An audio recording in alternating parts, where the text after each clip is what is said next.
The situation surrounding Tommy Robinson, or Stephen Yaxley Lennon, and his use of an Irish passport is steeped in irony and controversy, reflecting a paradoxical blend of nationalism, deceit, and opportunism, allegedly.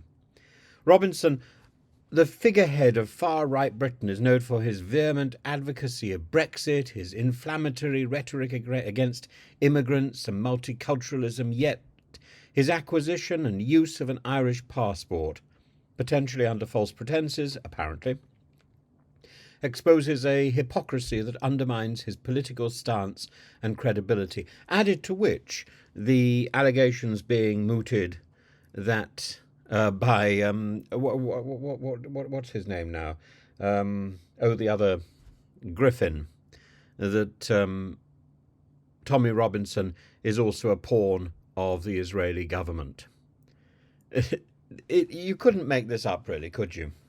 Robinson's public persona has long been associated with the idea of British superiority and the rejection of European unity. His support for Brexit was largely framed within the context of reclaiming British sovereignty and resisting the influence of the European Union, which he and his supporters often viewed as an infringement on British identity.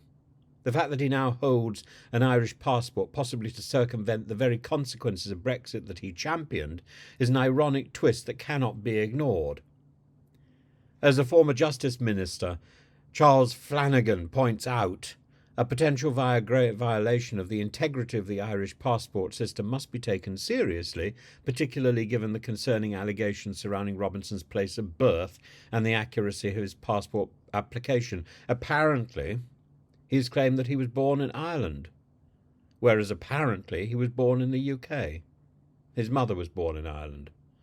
This potential falsification of Robinson's place of birth as Ireland on Canadian immigration documents raises serious questions about his real eligibility for an Irish passport, for the Irish passport that he carries. Or rather, it raises questions about the duplicity, the mendacity over the Irish passport that he carries. I mean, if his mother was Irish, he deserves an Irish passport. I mean, if true, if these stories about his deceit is true, or are true, then this would not only be a case of fraud, but also a betrayal of the very legal and nationalistic principles that Robinson purports to defend.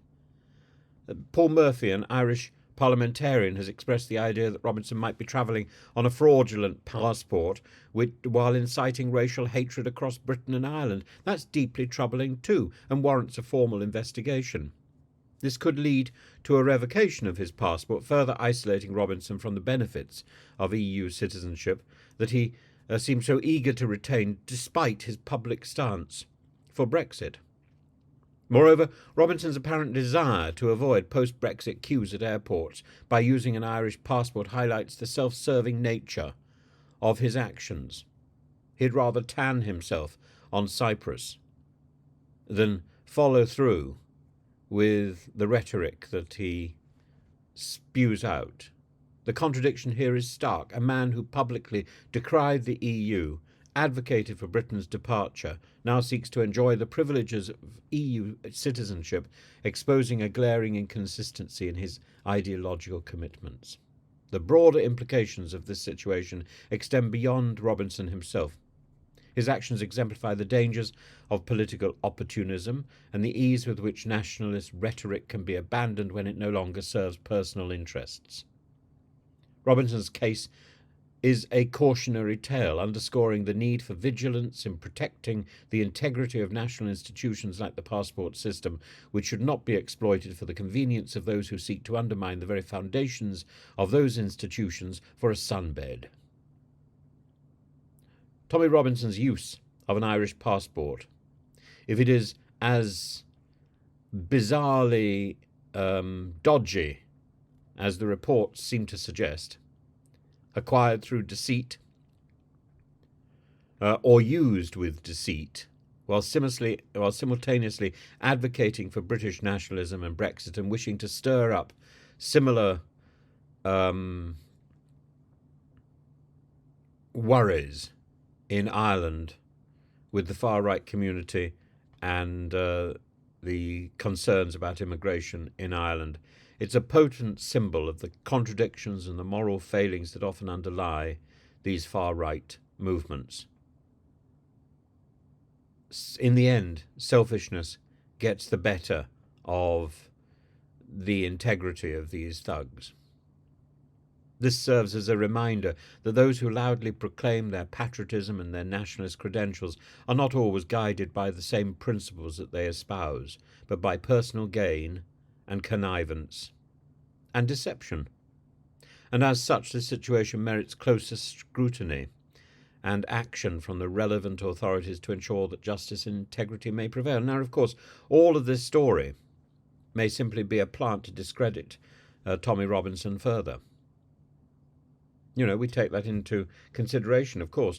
I'm basing my comments on an article that's appeared this evening in The Guardian. But the problem is it seems credible. And it's further evidence. I've said in the past, I've tried to give Tommy Robinson the benefit of the doubt, but again and again, stories emerge, and he emerges as somebody who simply doesn't care. Who is this man? As I say, there's also stories from Griffin stirring up the pot. Griffin, this other man from the far right, who I think for a short while was in the European Parliament.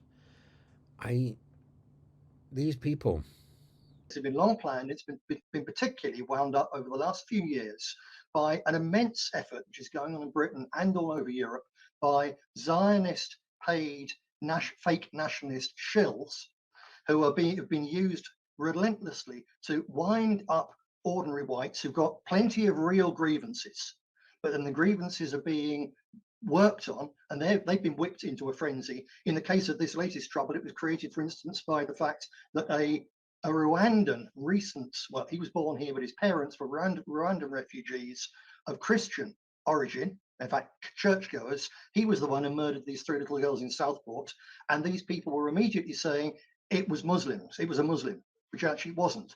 But the spark, that was it. So it's people like Tommy Robinson in the United States and Canada. You'll be more familiar with people like Rebel News. In Nick Griffin's eyes, Tommy Robinson is an Israeli plant. I just don't see the reality of this nonsense. Maybe the problem is that Tommy Robinson is attracting more attention than Nick Griffin. This is one far-right twit sort of trying to lord it over another far-right twit. And he goes on to say that this is all about some great conspiracy to persuade Brits to fight for Israel against Iran. Israel event. It's exclusively Zionist, and they are trying to create a civil war in Britain, which has always been potentially there, but they're trying to spark it because they want white working class people so fighting mad against Muslims that they're prepared to go and fight and die for Israel against Iran. Quite extraordinary. Quite extraordinary. What have they done that has contributed to our society? If you can't say anything nice,